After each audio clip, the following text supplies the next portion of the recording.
it's his Kevin Keegan moment. It's his Kevin Keegan moment. He's got to go there. They've got to get something. And basically he's insinuating that, against Arsenal, they're going to lie down and take it. But these are the things that you have to do to change society. You need to protest in some way.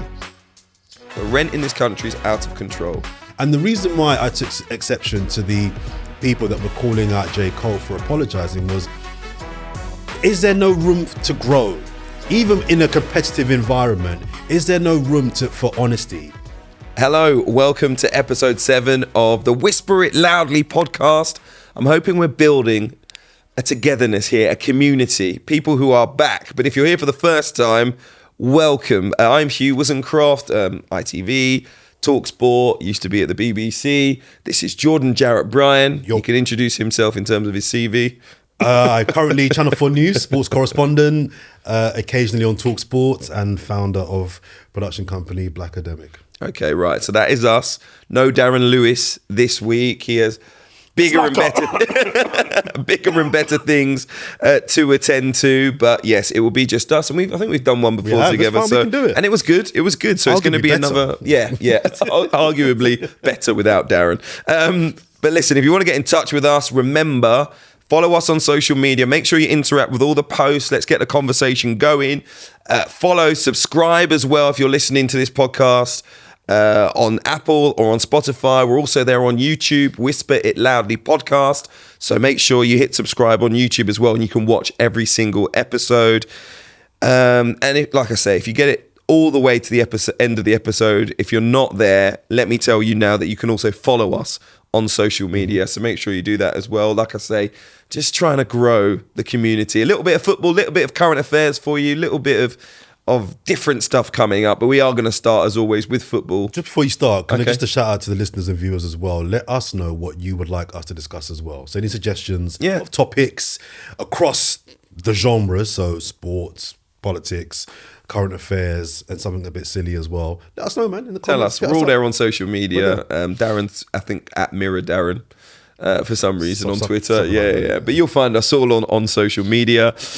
It's sad that Darren's not here, to be perfectly honest. Or convenient. Very convenient after Liverpool squandered the chance to move back to the top of the Premier League. It was a draw against Manchester United. It was a thrilling game, let's be perfectly honest. Another one after the FA Cup tie as well.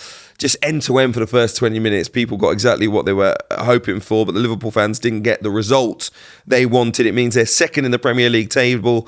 Arsenal ahead of them on goal difference. Manchester City back in third, a point back. I think Liverpool once again, just like the FA Cup tie, were just a little bit complacent in the game. Not just the errors they made defensively for the goals, but the way that they attacked. I think they can only blame themselves for this, because they go through the periods where they're almost like, we're going to win. Mm-hmm.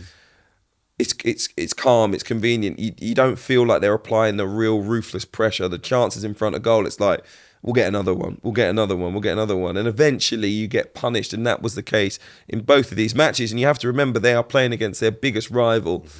So how much will they regret dropping points in this fixture? Well, if they don't go on to win this Premier League, I'm not sure that draw will be the reason why. I don't think they'll look back and say, that's the game we lost the title. I don't feel that is where we are and what will happen, or what will be said, what from me anyway, if they don't finish top of the league. But I definitely think it's an opportunity, because I think it's 87 shots on goal across 3 games against United, and 5 goals in that, a 0-0, 4-3 loss, and a 2-2. For the front line that they have, they've got arguably the best forward in the league. That's not good enough.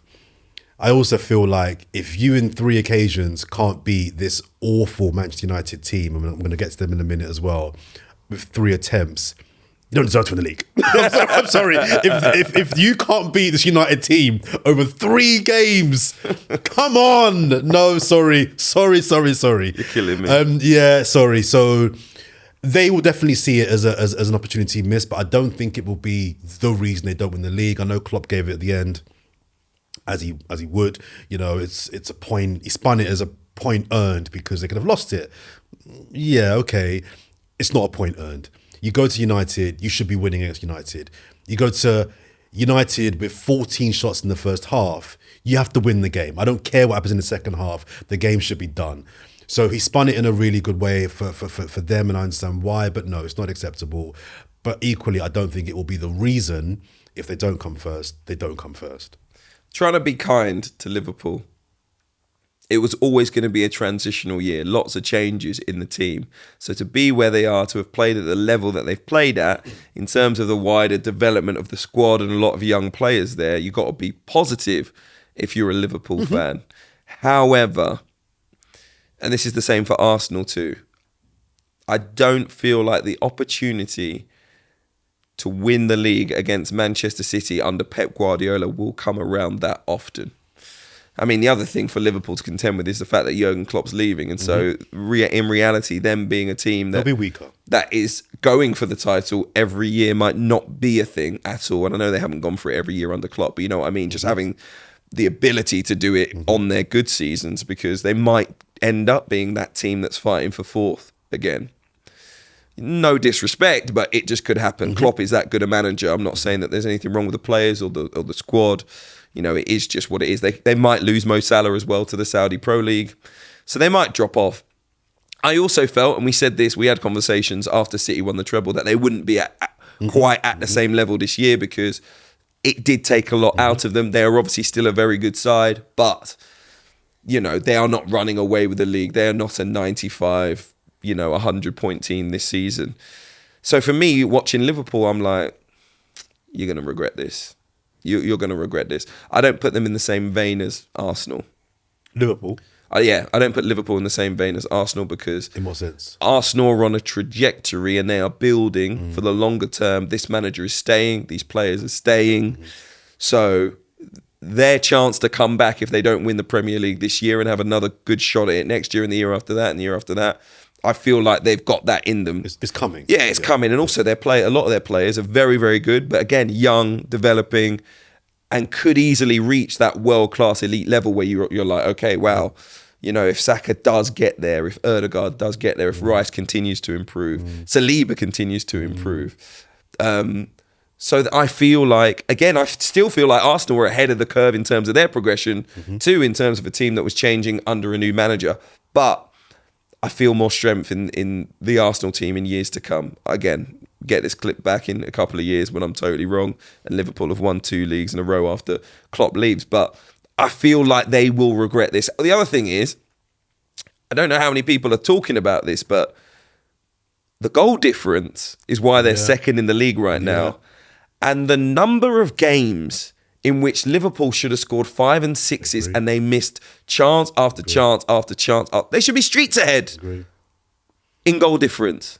Do you think against Luton in the one game alone? They should have been street. I don't want to mention names, but Darwin Núñez could have had another 10, 15 if he was a serious bagsman in this league. Do you think the mentality of we've got to rack up the goals to try and catch Arsenal and it could be tight played a role in the decision-making in the final third / finishing, in that they were so anxious to score the goals, it affected them scoring the goals? I think the second half against Manchester United in the FA Cup affected them this weekend, because they seemed complacent, they didn't attack with enough energy, they didn't make the right decisions, and that led to them being stung at the end of the game and then being stung in the end of extra time. So they tried to score the perfect goal this weekend. Everyone was trying to be the match winner, take that responsibility. I'm going to be the one that scores the goal. And they just weren't playing naturally, where it's just like, that's the ball. That's the easy ball. And there's the overload. And that's the... Just score. Score. Yeah. Just execute like you do on the training ground by identifying where the space is, the player in space, and giving them the ball in stride, in front of goal, and then finish. Put the ball in the back of the net. And everyone will say it's the hardest thing to do in football, and it's that old adage and stuff like that. I don't agree with that personally, but yeah, go on. I don't too necessarily either. But, there was something lacking in the final third this weekend that is almost unexplainable, I think, actually. I think the game on the weekend encapsulated what I felt about Liverpool for most of the season. Liverpool are a very good team, but they're not a team that I think, this means nothing, but should win the Premier League. They're not as good as I think their standing suggests. They're massively, when you consider that the transition you mentioned earlier on this season, for me, overachieving. They should be nowhere near. They should be top 4. The players managed to do that, but they could win the Premier League. And that I look at it myself, this Liverpool team isn't great. Yeah. They're not. I don't watch them and think this is a brilliant team. I think the Klopp factor and him leaving, I think, is eking every drip of it of spirit out of that team and do your thing. But I don't think it's a great team. Other thing as well, I must be going crazy because I think I'm one of 7 people on the planet that doesn't understand how the penalty was given. I need to go to Specsavers. There's a lot of Man United I'm like, and listen, I have no truck with United and I've got no reason to support them. It's not a pen. There's no contact.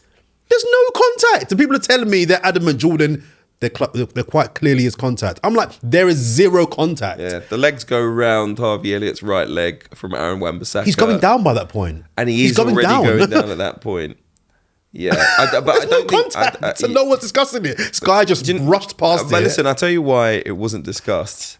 The buffoonery that went into that challenge from Aaron Wan-Bissaka almost deserved a penalty to be given. I agree, but as I said, that's how bad it was. That's why people were just like, idiot. He deserved it. Yeah, he deserved it. But stupidity is not a foul. Yeah, I know. Do you know what I mean? So we can't say because it was a stupid decision to make, he should be punished. I agree, it was a dumb thing to do, but it's not a foul. It's just not a foul.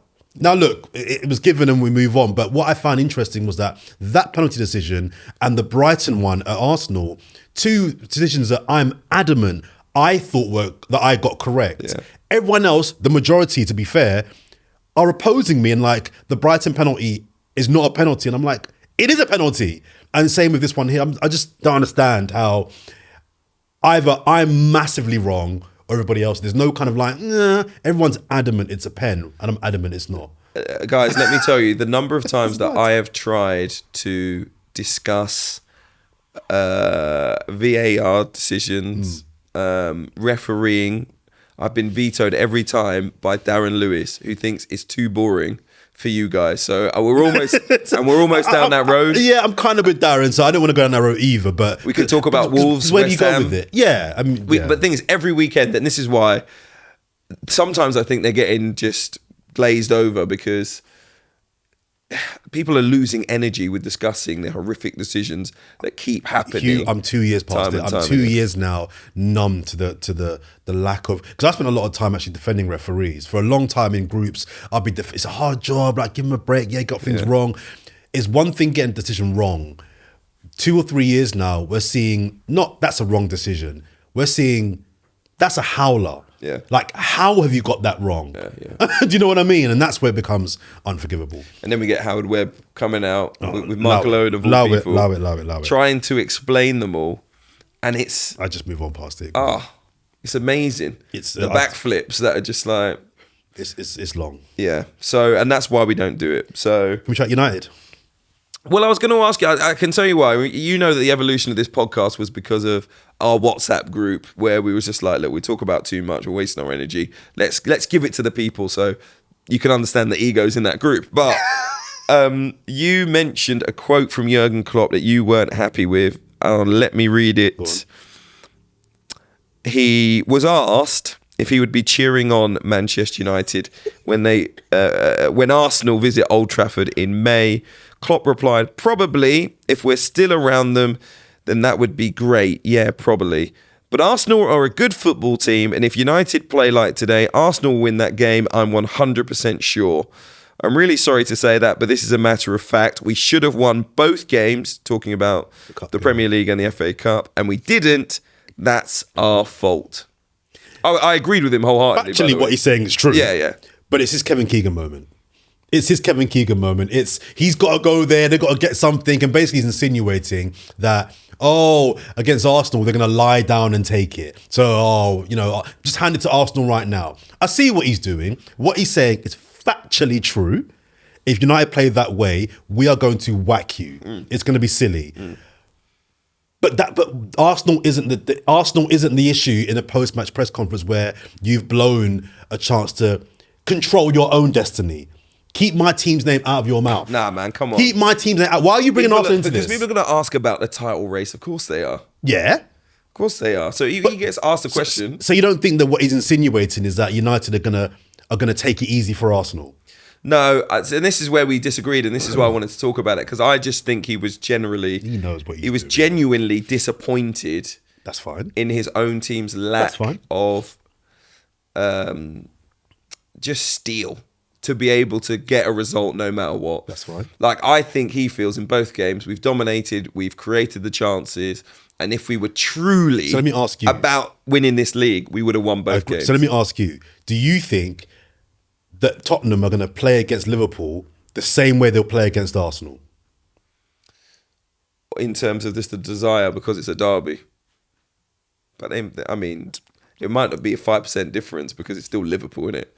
Still Liverpool. But the point is that, again, he's insinuating they raise their game for us. They play well against us because it's Liverpool United. When Arsenal come here, they'll just bend over. No. That's what he's saying. No, he did not imply for a second that Manchester United played well. In fact, he implied quite strongly that they were terrible. Not well. He said if they play like that, awful. Not well. They will get battered by Arsenal. Not well. And we should have battered them too. If anything, he's insulting Manchester United because he's basically saying any team. Bro, he said it. We should have won both games. Clearly, he went. We should have won both games against them. We should have won both games. And he said, if they play like that against Arsenal, and he was giving a compliment to Arsenal in my eyes. He basically said, you know, they're so good. They're not going to make the mistakes. I don't want your compliment. No, but no, but it was a compliment. It wasn't. I don't want it. We don't want it. Yeah. Keep my team's name out your effing mouth. He basically implied that Arsenal are a proper team. Arsenal are a proper team. Yeah, okay. They're going to finish Man United off. Sure. And if we were a proper team, we would have done that too. I think he was. It felt like a bit of a stray. I'm not going to lie. But I think it was a stray bullet. It felt like a bit of a shot. It was a direct to his team. I think it was a direct to his team. He was kind of saying, are you guys really about winning this league or not? Yeah, okay. I listen, and that's why I wanted to talk about it, because I think Jordan was reading between the lines way too much. I was in my feelings. But let me tell you why Jordan was fully in his feelings. Jordan, what is the topic one here? Just read it. Read it for the people. Just read it out. Jordan is fully on an Arsenal hype. Jordan is fully on an Arsenal hype. By the way, it isn't true. This was the main takeaway from me from this weekend's football.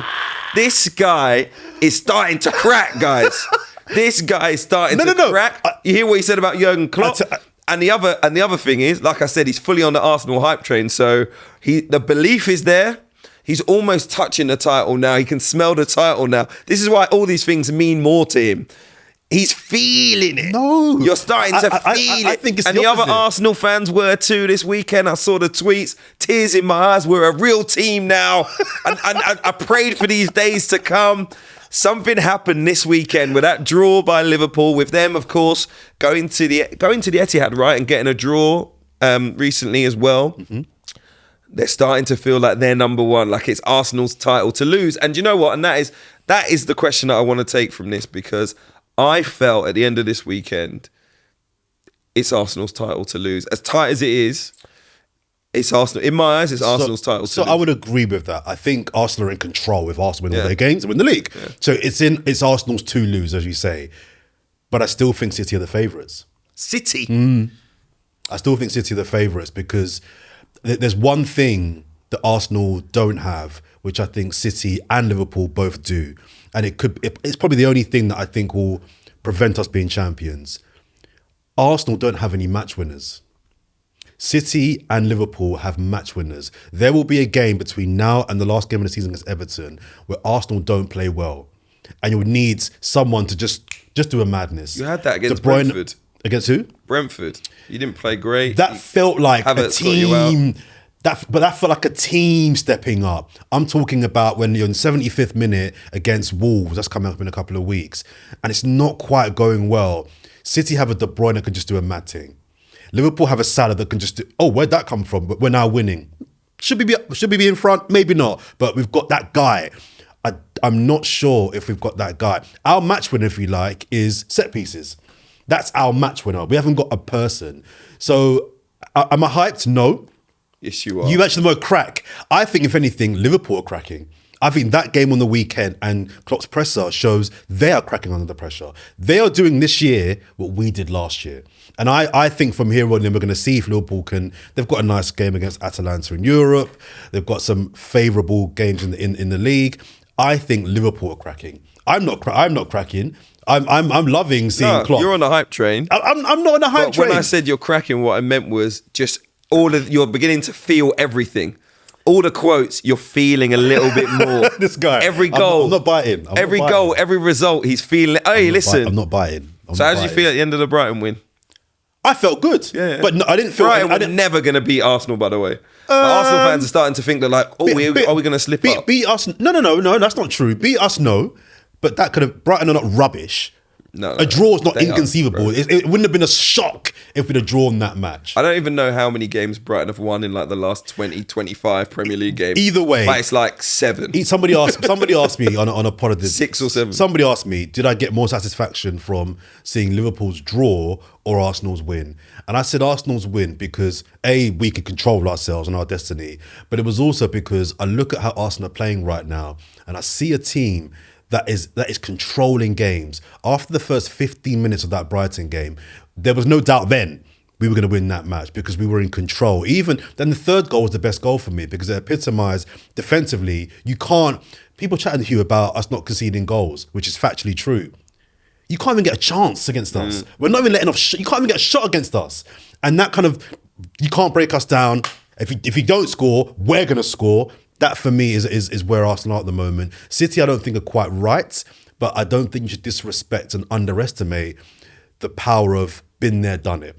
That's something that Arsenal don't have. And when those squeaky bum moments come, which they will come, City have that know-how and match winners to just get it over the line. So I think City are the favourites, but I accept and also agree that Arsenal, it's theirs to lose.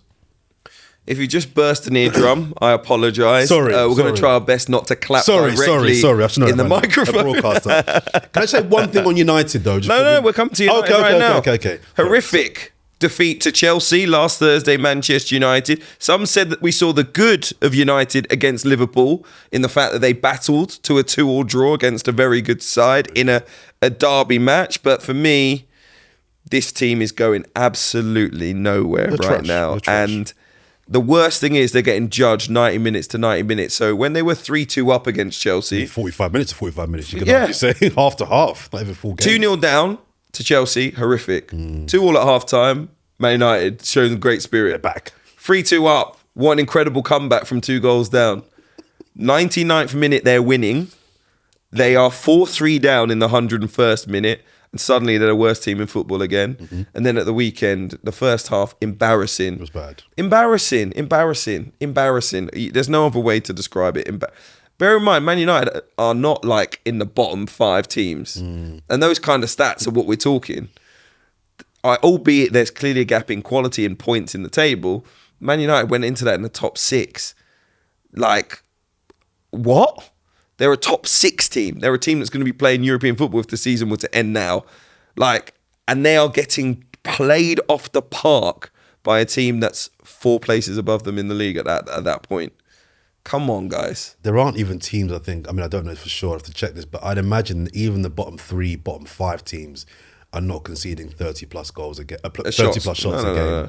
Do you know what I mean? 30 plus shots a game is really bad. Manchester United have the highest number of shots conceded in 2024 out of the top 5 leagues. Oh, wow. So all the relegation candidates across the big 5 leagues in Europe, didn't meet that target. We concede more shots on our goal than even them. And I told my cousin who's a United supporter yesterday, we had a long talk about it, because he was saying to me, why is everyone making a big deal of this whole shots conceded thing? And I'm like, because, I won't name his name, but cousin. What's up, cuz? Yeah.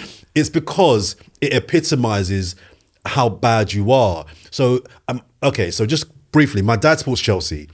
I phoned him after the Chelsea 4-3 win. So I knew he'd be gassed. And I said to him, Dad, celebrate it. I understand you win a game, in those circumstances, you're happy, you're gassed, cool. But whoever won that game, to take their 3 points and scurry off, because that was an awful game between two awful teams. I said to him, you shouldn't be too happy because your performance was really bad. No, but we won. I said, you won, but you could have lost. Don't get... I said to you, I bet you any money, and I knew, Hugh, they had Sheffield United on the weekend. I said, bet you any money you don't win on the weekend. He said, no, we'll win. I said, Dad, bet me. We bet £50. Because I knew they weren't going to win because... And this goes back to my United point. Performances matter. People underestimate how important performances are. I really hate the whole cliche people say, sign of a good team is one that doesn't play well and wins.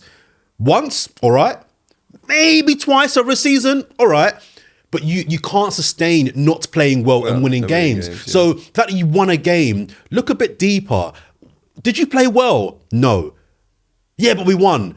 That for me is relevant, and it's similar with the United fans on the weekend. I know it was a draw, but all the United fans going crazy, and I get it. It's Liverpool. You want to stop them winning. I don't think Man United fans were going crazy. A lot of them that I heard from are like, we stopped Liverpool, we got a point, blah blah blah. Because you didn't play well. About rivalry. I don't think people were taking it as the team played well, or we're in the race for actually the weekend.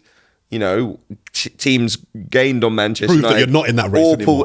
Pulled away from Man United. So looking at the table, looking at the bigger picture, I don't think Man United fans were celebrating. But Man United fans do not want to see Liverpool win the league. I get that. And they do not want to see Man City win the league. So at the end of the weekend, when we're looking at Arsenal, you take the small wins in the driving seat. A lot of Man United fans were delighted. Best of a worst case. I get it. I just think people underestimate though. You've got to play well. One of the things about Arsenal, go back to when Arteta first came in. We lost a lot of games, We finished 8th twice. We lost a lot of games, but the performances were kind of there. Encouraging, There was an identity, there was a style of play. With United, I see them play, and I'm like, even the games I ask you now, and I'll defer, how many games this year have United played well? Even games you've won. Yeah. How many games this year, go back to August, have you said that game we were the better team over the course of the game? Bro, literally. Name me 3. 4 or 5. I can't name them, but I'd say probably 4 or 5. I can't think of one where I've seen United play and be the better team. 4 or 5 games, but that's it. I think 4 or 5 is even a stretch, but that's my point. Ten Hag's got to get this team. And by the way, I'm not even saying that we won those games. If Sir Jim Ratcliffe and Ineos are watching that from the stands and they're like, this is our manager of the future, Man United are done out here. Doesn't matter how much you spend on the stadium and infrastructure and all that stuff. Because if that is what they identify as a bright football mind that they want to employ, What's interesting is you're in the minority, You're in the extreme. Amongst United fans, you are in the extreme minority. I was in the camp of, until you get rid of the players, we can't judge Erik ten Hag. Up until Christmas, just before Christmas, I was like, look, bad performances, but the players aren't, the quality just isn't there. Also, a lot of them know they're not going to be at Man United in the future. I don't think the desire is there either. But what I've seen now is basics not being done by the manager. I actually asked a friend this morning, have Man United changed formation? Have they started a game with a different formation once this season? Like, have they changed to a back 3? Have they gone 4-4? Have they mixed it up? And we were racking our brains, few Man United fans, I think we've played exactly the same system every single game. Getting played off the park by teams like Brentford. Same system the next game. On top of it, can't remember which pundit said it at the weekend. It might have been Rio. It might have been Gary Neville. It might have even been Carragher. Poor performances, lack of desire, lack of effort. Next week, the same team starts. I think he might have said it maybe after the 7-0. It might have been after the 7-0. He said, you lost 7-0 to your biggest rivals. Same team started the next game. What kind of message is that? To me, no consequences. The conversation's almost redundant now because I can't see any other decision than him getting fired. In fact, if Man United lose to Coventry in the FA Cup semi-final, which is a possibility, I cover the EFL every single week. Mark Robbins, Coventry are not mugs. Yeah, they don't have the quality of Manchester United. If Manchester United play to their best, they will win that game comfortably.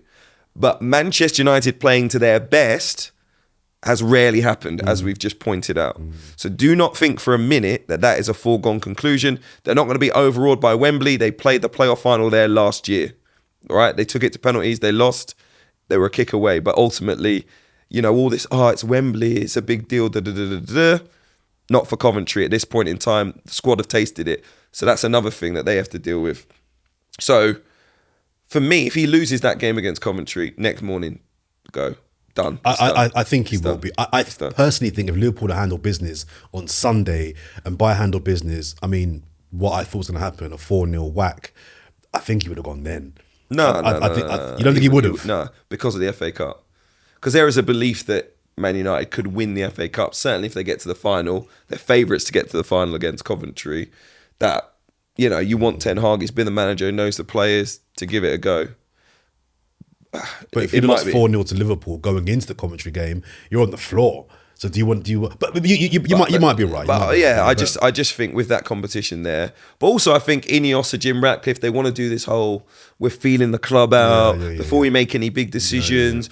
You know, you saw the stories recently. We've been talking to the players.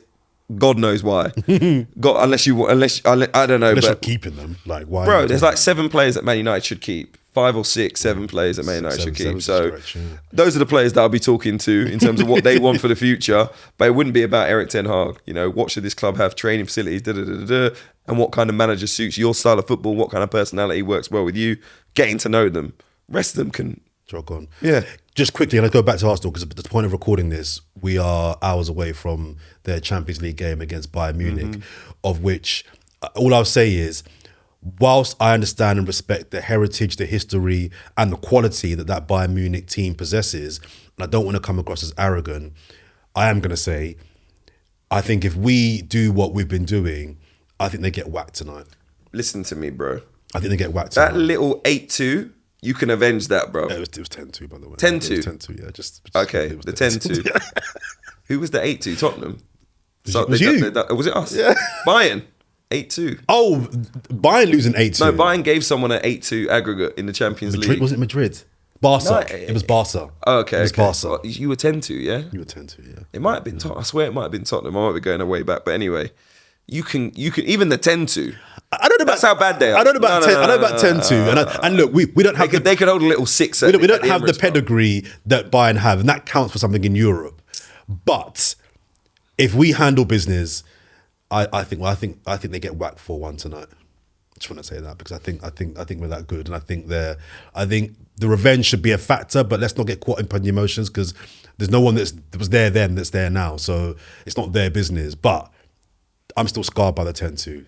So let's handle our business. And I'm looking at our producer Dan, and I'm like, give me this clip straight away. I'm not saying to be clipped. No, I'm just saying. Listen. I think we'll win 4-1. This clip's going out before the game. Believe me on that.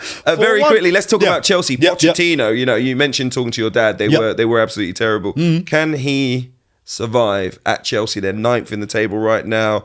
Dropped 2 more points against Sheffield United, the bottom team in the league at the weekend. How much pressure should he be under? A lot. I think his future next season will be determined by how he finishes this season. So if they can scramble into Europe, if they can scramble an FA Cup win, I think that might be enough to hang on to at least start the next season. If they don't win the FA Cup, if they don't get in the top 8, and performances like what we're seeing at Burnley, I mean, we talk about Sheffield United getting a 2-2. Burnley should have beaten them. Burnley should have won that match. If that carries on, I think that the tide will turn against him that badly. And the Chelsea fans don't like Todd Bowley as it is. Yeah. So it might get to a point where it's like, well, it's either me or him. And I'm the owner, so it's going to be you. So I think whether he stays or starts next season will be determined by how he finishes this next 10 games. I think he needs to stop being so nice. Pochettino, he's done it throughout his career. Everyone loves him. Fans love him. Lovely guy. What is happening at Chelsea is unacceptable. So no top manager is going to accept that. He went to Paris Saint-Germain. They buoyed him around. They told him what to do with his team. He lost his job. Yeah. They told him Messi, Neymar, Mbappe all have to play. He had to defend with 7 players. Tactically, it was all over the place. And they did not improve. And it did not enhance his career, despite the fact he finally got big club. Paris Saint-Germain are not in my eyes, but there you go. He's now at Chelsea. Chelsea aren't a big club in my eyes. That's by the by. No, but I agree with that as well. I agree with that too. But they have pedigree over the last 20 years of winning things. And the fans were expecting that to continue when Bowley and Clearlake Capital came in. Clearlake Capital are looking like venture capitalists to me. What I'm seeing happening at Chelsea right now is inflating the value of the squad by buying young players for big money. That's exactly what it is. And giving them long contracts to inflate the value of the football club. That's not healthy. We saw that with Ed Woodward at Manchester United. You need to buy players for a tactical system. You need to buy players that are designed to get results. And if you're a big club, that are designed to win trophies. Pochettino needs to draw that line this summer. I don't want to see a single player come into Chelsea that fits the structure of what they've been doing before. I need to see 24, 25, 26, 200 games under your belt of pedigree. Players of pedigree, of high potential. I'm not saying you have to go and buy worldies. If you want to buy younger players, cool. But I want to see a 5-year deal to a player that's 24. See what I mean? I want to see someone that's done a little bit who can do a lot more over the time that they're going to be at the football club. And we've already seen the reports, Mauricio Pochettino has apparently told the club he wants to be more involved in the transfers. But if he goes into that room, he is sitting down with the recruitment team and he's sitting down with the hierarchy at the club, and they intend to carry on the same road. He should leave. Because another season of this, he is done. He's done, yeah. He's never won anything. In my eyes, he's never really done anything. People can say getting to a Champions League final with Tottenham, blah, blah, blah, blah, and getting them challenging in the league. I think they finished second. Cool. But for me, they were never going to trouble the title, even in the years they finished second. They were never going to win the Champions League, unfortunately. Great as it was for the journey for their fans. He didn't get picked up. I think Man United should have gone for him at that point, but didn't get picked up by Man United. Sat, waited, didn't get back into it straight away. Went to Paris Saint-Germain, didn't enhance his career. Come to Chelsea, he's not enhancing his career at Chelsea. There is nothing about him that currently screams, this guy's going to win you trophies. Okay? He's moving into a different category of manager. All right, he's made a lot of money. There's a lot of these managers now. But my man's looking like AVB. Like, he's looking like a manager who had high potential, and that crest is it's gone now. He's on the downward trend already. That's what he looks like as a coach. So if he wants to resurrect his career, this summer is huge. No ridiculous transfers. We don't really have the squad to be spending 120 million on one player. Now we need to go and spend 40 here, 40 here, 40 here. Because there's so much about that squad that needs to improve. Well, so I've always, up until maybe the last couple of weeks even, I've always been a defender of Pochettino. I've always liked him. I disagree with you in the work he did at Spurs. I think with the resources that he had and the lack of money that he didn't have, I thought he got that team, punching well above their weight, playing some really good football, and really birthed quite a few careers. But even I am struggling to defend him now because, to your point about Ten Hag earlier on, there are basic decisions that he's making which make no sense to me. Make zero sense to me. Certain subs, certain selections. Axel Disasi, right back. It's like, bro, what are you doing? Like, you're not even trying to help yourself here. Like, I can't defend you if you can't help yourself. So I'm with you in that. I think this is kind of it's an apex now, whereby if he doesn't turn into a wicked man this summer, he's gonna get mugged off. And you're right. If he doesn't get it how he wants it, he should walk. But I will say about Chelsea generally, I feel now about this squad the same way I felt about them at the start of the season. I don't know how many of these players have got a good. I don't know. That's not me saying that I think they're not good. Enzo Fernandez, Moises Caicedo, Mikhailo Mudryk. Are these players good? Raheem Sterling, who's done his bits. Sterling's anomaly. He's playing well. He's proven. But he's not playing well. He's not. I go for that whole Kukurea. squad. Never really. I look at this squad and I think to myself, when at the start of the season when we all do our predictions, top 20, Chelsea were the only team that had an asterisk. I think I had them in 7th or 8th, but with an asterisk. Because I genuinely couldn't work out, are these players good or are they just dud youngsters that are to enhance and inflate value? And I feel the same way. Badiashile, is he good? Disasi, is he good? Yeah. Madueke, is he good? I don't know. Gusto looks okay. Yeah, it looks all right. I think it looks good. There's a lot of Fernandes looked good at Benfica, but now didn't he play like 20 league games? something I don't know. So my thing is, although I think Poch is not helping himself, and I think that he's not helped himself, equally, I don't know how good these players are. No. I mean, I think in the right system, a lot of them will be very good players. Maybe. I don't know why he hasn't found the right system. Well, mainly because we've seen them be good before. Have we? Well, this is what I mean. But at Brighton, you wouldn't say Caicedo was a poor player. No, he was the one, because I wanted him above Rice. But even Cucurella, like it was Man City or Chelsea for him. I was never convinced. Even when he had a good season, but even I was never like, I never saw it. This is again by the by, but I always have a thing about buying players who've had one good season. Yeah, I don't think any club should spend big money on a player that's had one good season. I agree. But there's going to be a recipe. I think there's enough talent there that a really good coach can get something out of them. Not next year, maybe the year after that. And again, they're going to have to lose a lot of the players that they've bought within the last couple of years to make that happen. Mudryk can go. Yeah. I don't see them ever really turning him into a world beater. Sterling, I'm doubtful of. Sterling's one of those players, if he goes on the bench long enough, he'll leave. Yeah. He'll want to play somewhere. I think he should move. He'll want to play somewhere. And he should go Dortmund. Dortmund, yeah? He should go Dortmund. I think he'll rip it up at Dortmund. I think he needs if he's going structure. Germany, Bayern Munich's right there. I mean, he's good enough. You don't think he's good enough to play for Bayern Munich? Oh, I'm not even... Let's move on, guys. Let's move on. Is he better than Sane? Is he better than Kingsley Coman, bro? No, he's not. What? No, he's not. He's quite clearly not. Coman? I think Sterling's a good player, but he's not on that level. Nah, bro. Coman's not even... He's not even top draw. Oh, bro. What's going on here? What's happening? He's not even top draw. Kingsley Coman. He's better than Sterling. Okay, but it's a debate. I'm not saying... It's a debate. I'm not even going to allow you to tell me that Kingsley Coman is streets above Raheem Sterling. I don't think he's streets above, but I think he's better than him. Marginally.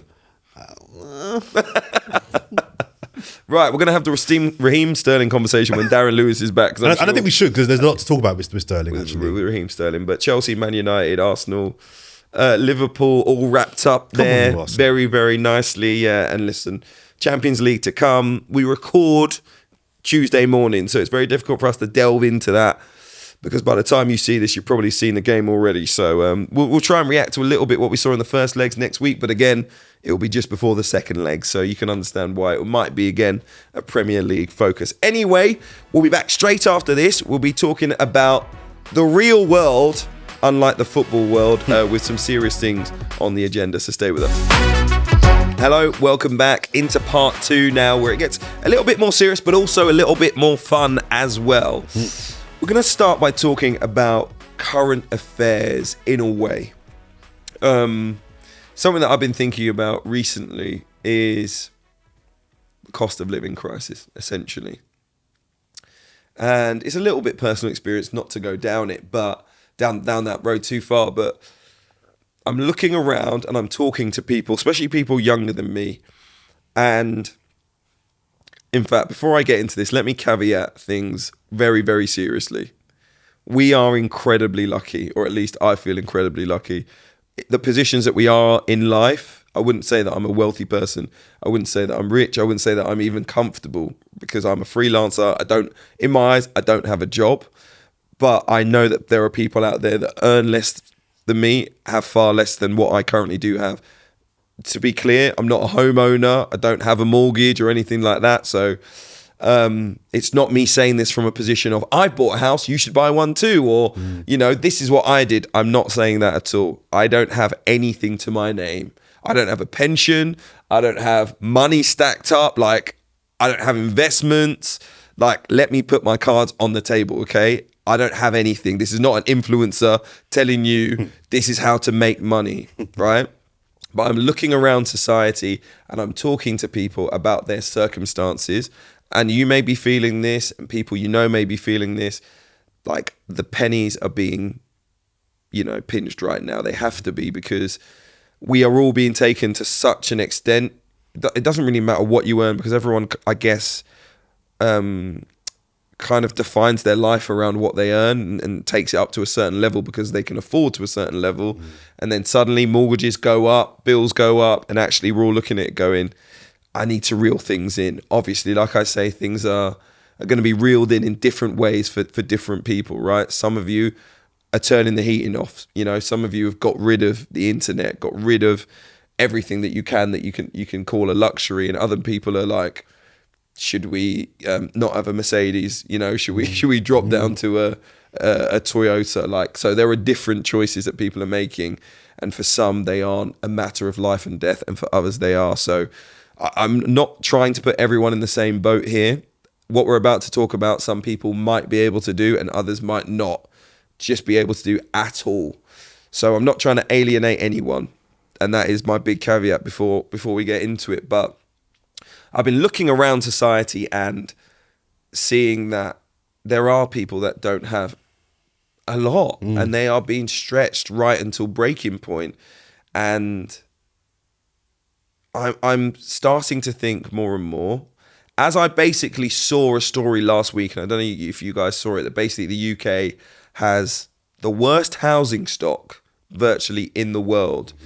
That is value versus what you actually get. So the size of the property, the size of gardens, for example, the condition of the buildings, the availability of those houses. As we know, any of you that have tried to rent or buy, it's gone like that. If you're in a big city, the cost is ridiculous in this country. Like, I don't even know it's a scandal how the housing prices got where they are, but we've let things run loose by not controlling rent, probably. And so there's been nothing to suppress housing prices. Low interest rates have meant that virtually everyone's been able to get a mortgage, and that has driven prices up and up. This is since the turn of the century, virtually. So here we are now, where people don't have money to save, and because they can't save for even a deposit, 10% of what house prices are now, people are saving for years and years and years to get there. And obviously during those years, house prices are moving even further. So I know for many of you, like, this is, you know, a never-ending cycle. And so I've started to think, when I hear people talk about HMOs and having to rent a room out and stuff like that, some people are lucky to rent with friends. Obviously, many of you are in relationships and rent with partners and end up buying with partners. But the idea of buying with friends came to my mind.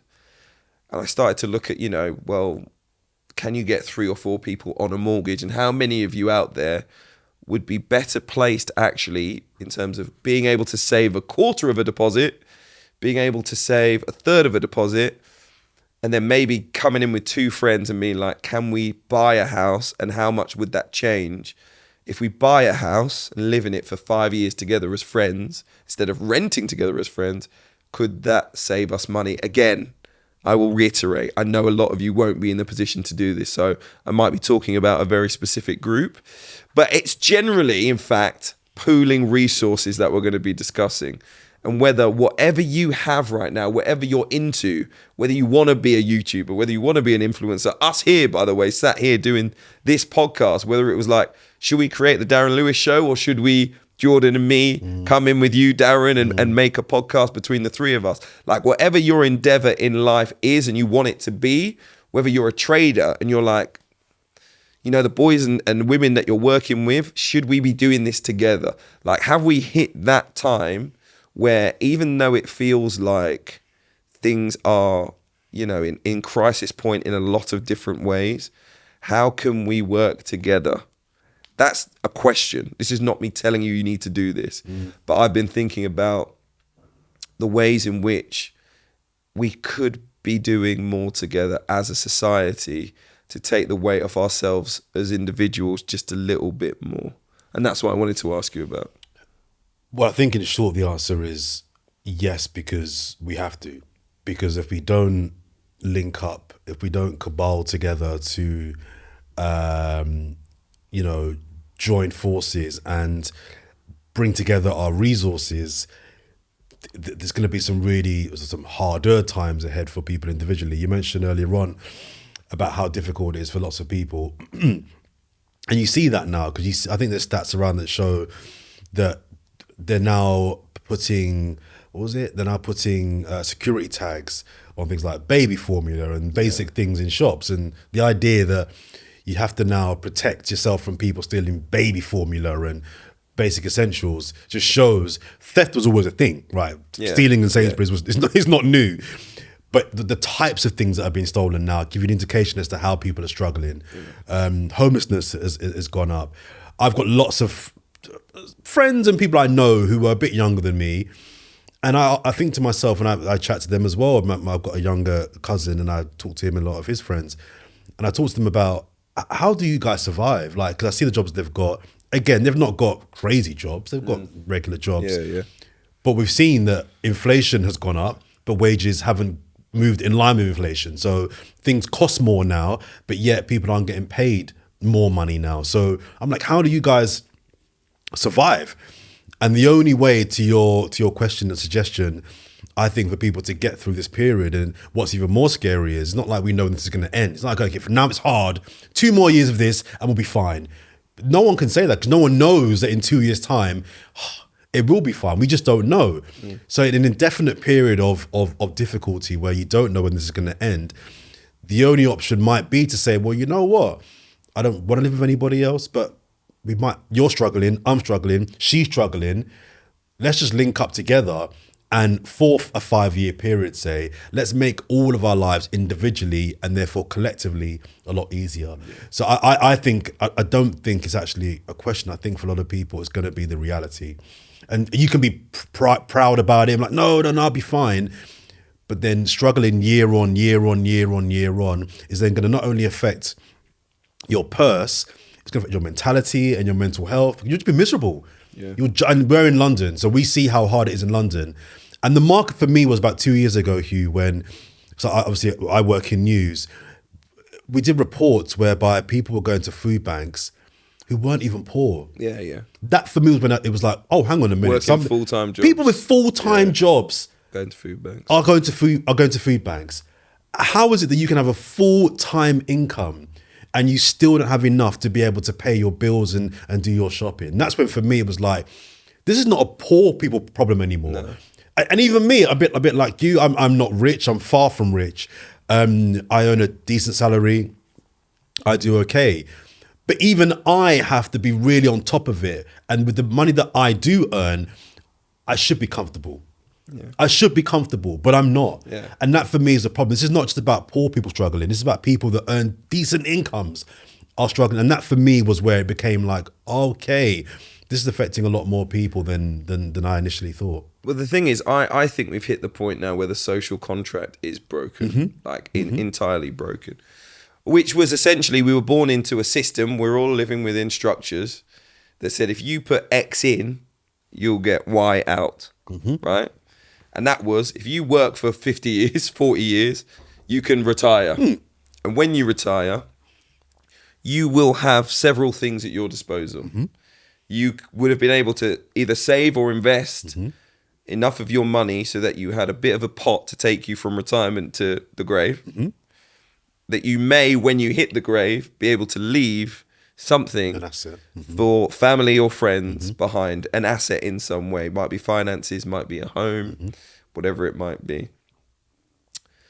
And now people see that they're not going to be able to do those things. There's a high chance that when you retire, lots of us might have nothing but the state pension. That's been in the news recently, and lots of people writing articles. And I got a guy kind of messaging me now who wrote in The Independent about young people basically wanting everything to be given for them, and other generations have had it hard. And what you need to do is, if you want more money, you want to save for a mortgage, you need to work harder, or you need to do another job, because other generations had to do that. And maybe they did, but they didn't have to do it for as long as we're going to have to do it to make up the money to have a deposit, because they might have had to work hard for a year or 2 years to get their deposit. We know that in our generation right now, to save 50 or 60,000 pounds for a house deposit, and that might be 10%, and people go, oh, that's a lot. All right, 30,000 pounds for a deposit. How many years is that going to take people to save? When you're talking about the fact that people have 200 or 300 pounds left over at the end of the month. And that's if they put all of that into just house prices are still going to rise while they're saving their £30,000 or whatever. So, and that's to get a £300,000 home. So again, we're from London. I don't know where you're getting one of those, but if you're talking about outside other parts of the country, yeah, okay, you might be able to get a house for £100,000, but your wages are going to be relevant. Exactly, they're going to be linked to that, so they're going to be lower. So again, it's going to take you time to save. And then again, what are your dreams in life? What are the things that you want to do? Right, that's the thing that I think is definitely changing. So we either, and this is the other thing that I'm going to say, I'm not giving you the advice to necessarily all live together and do these things to save money or build things together, start businesses together, because we might not be able to do that. But if you can join a union and you can go on strike to get yourself more wages, explore that avenue. Because from what I've seen here in this country over the last 5 years, if it was France, boy, them streets would be burning. The things that people in the UK could and probably should have been rioting about over the rioting, I say, not protesting about, over the last few years, it's a madness. British politeness is going to leave us dead. Because honestly, right now, the only thing standing between us and major demonstration is politeness and good manners. I don't see anything else that is stopping us from taking to the streets and really changing the structures. Because why isn't anything being done about rent prices? Why isn't anything being done about housing prices? A lot of people point to the fact that a lot of people in Parliament are landlords. They don't want things to change when it comes to rent because it affects them financially. But equally, there was a part of me that I actually said that like, there should be a national strike on rent. And I know that affects homeowners and I don't want them to be affected. But I actually think for a month, everyone that rents in the UK should have said, boy, that's not going out this month. No one's getting removed from their apartments, by the way, for 1 month of missed rent. Because believe me, just the threat of it is going to have the conversations happening in Parliament that mean that actually something might change. You might actually not have to go a month without paying your rent. A lot of people would be like, cool, if I get to keep £1,000, I'm going to keep £1,000 because right now I need it. But I don't want people to do that. But these are the things that you have to do to change society. You need to protest in some way. The rent in this country is out of control. The wages in this country are way too stagnant. People need to look at their employers and say, in this article, and I don't even want to name the guy because our argument is not over yet, and until it's concluded, I'm going to give him the respect of not calling him out. It's in The Independent. Read it. Yeah. Is that when you look at wages, why haven't they moved along? Why have we prioritized the profits of major corporations over normal people being paid more? Why have wages gone like this, gently, and profits gone like this?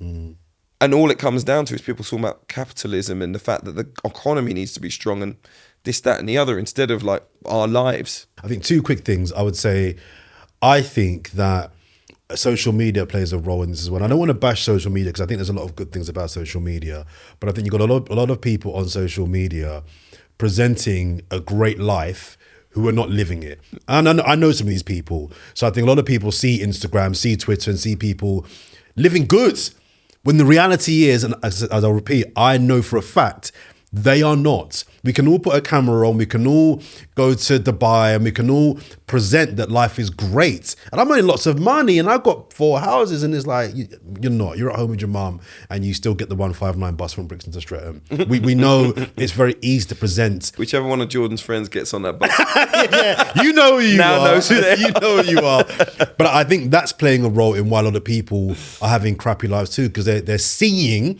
what they think is, oh, but they're having a good life. I'm struggling on my wage. I'm struggling to pay my rent. I'm struggling to look after my kids. You're talking about mental health there, well, which is a different topic. I'm talking about people who are crunching the numbers, struggling in that respect. Yes, but struggling mentally. But that links to my second point, which is about the benefit, I think, of your suggestion, which is about community. I think there's a lot of loneliness happening at the moment. I'm not, but I know a lot of people who are lonely. It's a bit.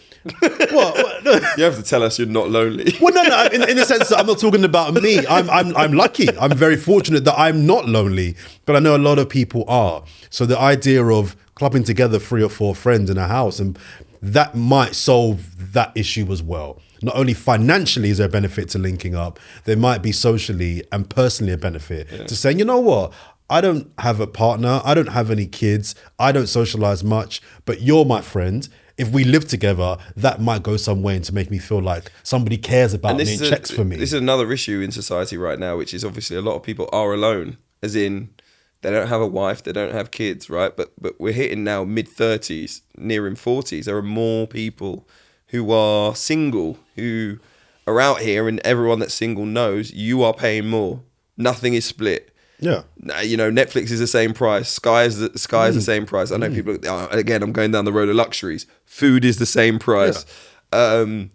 You know, everything that you do, travel, the same price, rent, the same price, whether you're a one person going into a 1-bedroom apartment or whether you're 2 people going into a 1-bedroom apartment. So if you're on your own, you're paying more. And for those people, it's an idea. Like, and again, by the way, everything that I've said so far, I can't describe to you how gutted and sad I am to describe the world as it is, and to be even suggesting to people that they would need to do this, because actually my plan A for all of us is to change the system, not to have to change how we live and how we want to live. If you want to live on your own, you want to live with your dog, you want to be cool, you should be able to do that. So number one thing to do is change the system so that the wages grow, so that the rent stays at a realistic level. And I know the landlords are going to be screaming, well, hold on a minute, this is capitalism, or this is the economy, this is how it works. I'm not saying that house prices should never increase. I'm saying they should increase at a realistic level. We have price indexes for other things that increase them at a realistic level. So for some reason, housing, which for me is an essential item, which goes alongside food, education, healthcare, has been allowed to move into the realms of cars, watches, rings. It's become a luxury item. It's not a luxury item. It's an essential item. It's not being provided by your government in the way that it should do. That is to make it affordable and to make it actually something that people would want to live in. It's very low quality, the new homes in this country. And that's another thing, making it incredibly overpriced, because the new housing stock for most people is not something that they would want to put £500,000 or £600,000 mortgage into. So instead, everyone's trying to buy houses that were built 150 years ago, but those are the ones that will probably last longer. So again, if we want to be a country that describes itself as great, can we begin to take care of our infrastructure, take care of our homes, our hospitals, and make them something that is appealing? By the way, the money's there. So again, people are going to say, well, where's the money going to come from? Ask Mr. Magic Money Tree Rishi Sunak, because he'll find it for a lot of things, and he should be finding it for essentials in this country. So that's plan A. I hate to say to people, you know what you should do?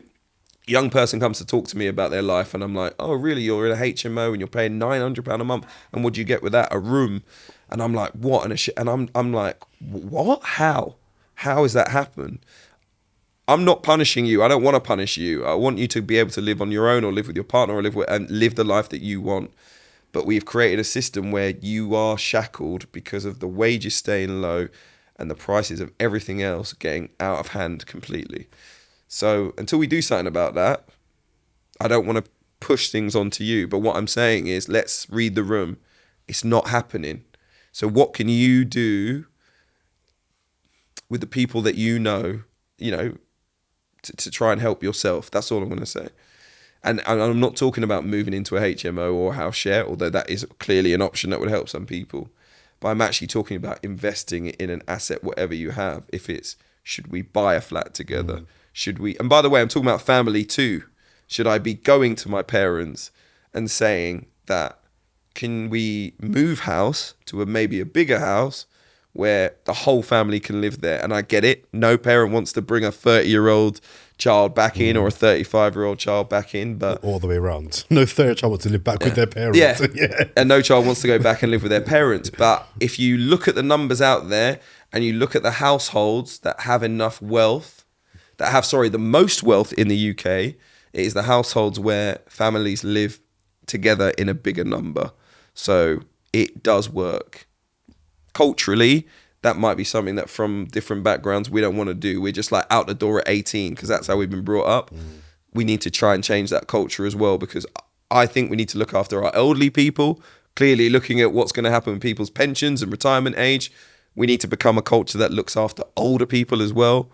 And so that family unit, if you have it, you're very lucky to have it. That is a privilege to have a strong family unit.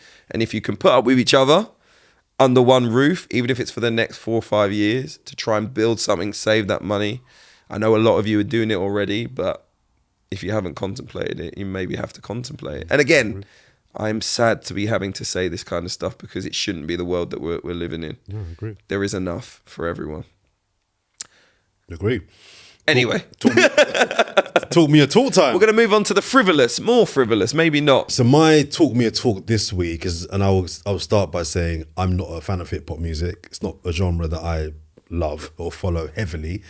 But I found the reaction to this beef between hip hop artists J. Cole and Kendrick Lamar, or this possibly fabricated beef, quite interesting. So again, I don't know the exact details, but what my understanding is J. Cole and Kendrick Lamar have been held in recent years as the two greatest hip hop artists of this generation. Your hip hop connoisseurs will say, actually, they should be in the conversation for the top 10 of all time. Cool. I'll let the hip hop experts debate that. But recently, and there's been a kind of like a bit of a love-in, I think, of the last few years, a respect, a mutual admiration between the two artists. But recently, I hear that Kendrick Lamar has said something, taken a shot at J. Cole. Do you want me to describe it? Yeah, okay. Give me context. So J. Cole's come out with an apology, which I'm sure that's where you were going, to say that he feels terrible. That's after he released a song aimed at Kendrick Lamar last week. He's vowed to take the song off streaming services. It's called 7 Minute Drill. It was a reply to Lamar's verse on his single Like That, in which basically Kendrick Lamar asserted his dominance of the rap game. J. Cole hit back by saying Lamar had fallen off like The Simpsons. Harsh on The Simpsons, and called his latest album tragic. Speaking on Sunday, though, he apologized for his lame and goofy response. He said the past few days felt terrible. This is at Dreamville Festival in North Carolina. He said, I damn near had a relapse. He asked for forgiveness from Lamar, calling the song a misstep, and said he hoped to get back to his true path. The war of words started last year on the song First Person Shooter, where Cole suggested that he, Drake and Lamar were the three big names in hip hop. Lamar took exception to that. He responded in the song Like That by saying there was no big three, it's just me. So there's the context of what's going on. And again, the hip hop guys and girls will take their sides over who they agree with. I don't personally care about who's right or wrong there. What I do care about is the reaction to J. Cole's apology.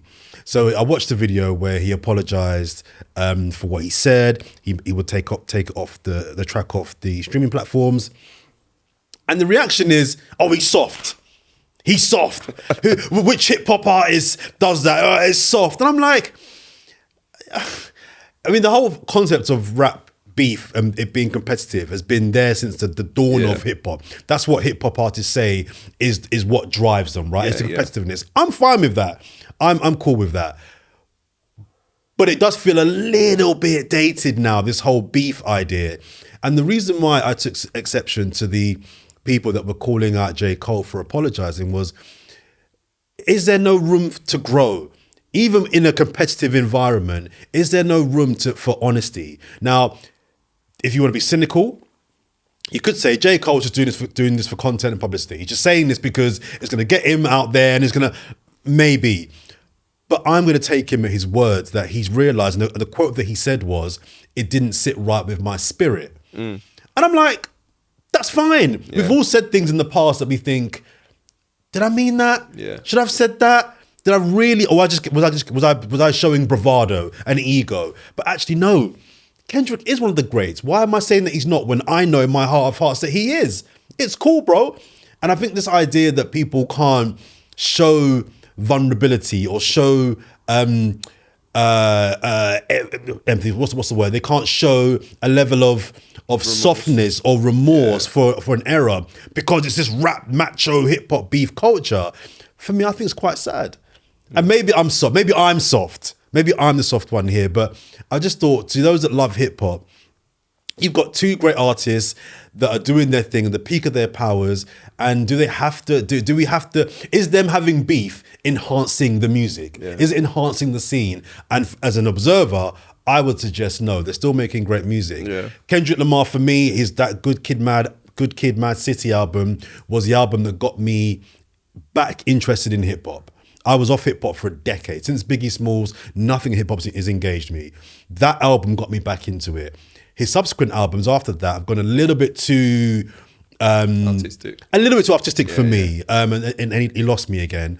But I'm just like, yo, why is everyone so mad at J. Cole for basically being real? Because he's being real. He's saying people got I was excited. lying. People got excited that two of the best lyricists out there were going to go head to head, and we were going to see some, in these moments in hip hop, some legendary songs, some incredible verses have come out of it, right? And fans get excited about that. And actually, are you a hip hop fan? I wouldn't say that I'm a particular hip hop fan. Like, okay. I listen to rap, I guess, but I wouldn't be like I'm a connoisseur of rap. Sure, okay, same. But and that's what I mean. I think fans just got a little bit excited about that. They get giddy over the soap opera of a genre that they follow, but and they feel like it's like a cop out, because actually they were like, it's not that deep, Jay. Like, it ain't that deep. It's not like you guys are really going for each other. Just a little bit of I'm better than you, I'm better than you. Have some respect. And it's not like they had, no one had got the daggers out yet. Anyway, people weren't saying personal stuff like that. So we've seen other ones that have been much more close to the bone. But isn't there a fine line though between it just being a bit of like banter between artists and it crossing a line and someone saying something that does trigger someone to be like, what? All right, I'm going to pull up. Yeah, I'm explaining to you why some people were annoyed at J. Cole and calling him soft, because they don't feel like it had escalated to a point where it was that deep. Like, and if it was, see what I mean? I'm with you. So they're almost like, oh, come on, man. You could have carried it on because we know it's not serious. You didn't even put the gloves on. Yeah, you know what I mean? You're like, this guy turned around during the ring walk. Like, he wasn't even, he didn't even get to the ring. Yeah, do you know what I mean? So that's the only reason why I think people were a little bit annoyed at J. Cole. But I got to say, it's a lesson for life for people just generally. Like, you can start on a course of something, and actually, if it doesn't feel right, I'm turning back. It's cool to be like, nah. And do you know what? Just to say, as black men, we need figures who are happy to apologize. Like, we got too many young kids out there in the United States in particular, but also here in the UK. Won't back down. Respect is something that people are willing to go into fights for, and the rest. Too many lives lost over disrespect, and that's something that's happened in the United States for 30, 40 years, particularly black men against black men. Like, to see someone who's a prominent black man just be like, nah, do you know what? There's no need to beef. Like, that's not what I'm about. That's not the person that I am, and I'm not going to be drawn further down that line. Was still quite refreshing. Like, yeah, people talk about the phrase "keep it real, be real." He was being real. Yeah, he was being honest in that moment where he just said, "This is. I'm lying to myself. If I do a verse that says that Kendrick isn't great, I'm lying to myself. Yeah. So this is long. Do you know what I mean? Yeah. Anyway." So I respect him for that. Yeah, so do I. I respect him for that. Anyway, listen to their new albums, Kendrick Lamar, yeah. J. Cole, because that's what it was all about, apparently. We've gone on too long, but hope you have enjoyed it. Hopefully we can edit some of what's gone before out and you're actually listening to this in a bite-sized morsel, because I was ranting a lot today. But Jordan, Jarrett, Bryan, thank you very much. Darren Lewis will be back next week. I've been Hugh Wizencroft. Check us out on social media. Whisper It Loudly podcast. Will Pod, if you like, with one L. But you can also remember, subscribe on YouTube, subscribe Spotify, Apple as well. Join the comments on social media. Send us any topics that you would like us to discuss, and we will grow this thing further. Thank you for being a part of it, and make sure you stay with us. We'll be back same time next week.